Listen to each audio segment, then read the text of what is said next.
একটা কথা মনে করে দেখো, আমরা কিন্তু প্রত্যেকে ছোটবেলায় খরগোশ আর কচ্ছপে গল্প পড়েছি তো। কিন্তু আমরা কিন্তু ওইটুকুই মনে রেখেছি যে হ্যাঁ, ছোটবেলায় আমরা গল্পটা পড়েছিলাম। বাট তার সাথেও কিন্তু আমাদের এখনকার লাইফে অনেকটা লিঙ্ক আছে, সেটা কিন্তু আমরা ভেবে দেখিনি। দেখেছো কি?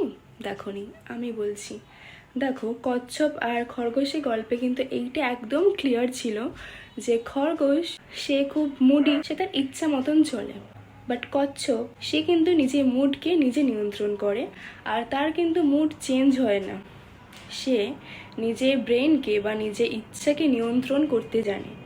তাই পুরো রেস অনুযায়ী আমরা পুরোটা রেসে এটাই দেখতে পেয়েছি যে কচ্ছপটা কনসিস্টেন্সির সাথে পুরোটা রাস্তা গিয়েছিল, যেখানে খরগোশটা কিন্তু যায়নি।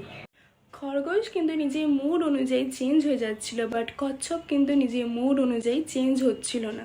এর থেকে এইটা পরিষ্কার যে কনসিস্টেন্ট থাকবে, যে নিজের মুড অনুযায়ী চেঞ্জ হবে না, সেই কিন্তু লাস্ট অব্দি সাকসেস পাবে।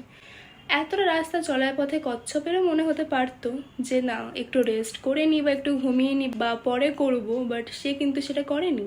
বাট খরগোশটা করেছিল, সেটাই মুড অনুযায়ী একটু চেঞ্জ হয়ে যাচ্ছিল বা রেস্ট নিচ্ছিল, সেই জন্যই কিন্তু সে লাস্ট অবধি জিততে পারেনি।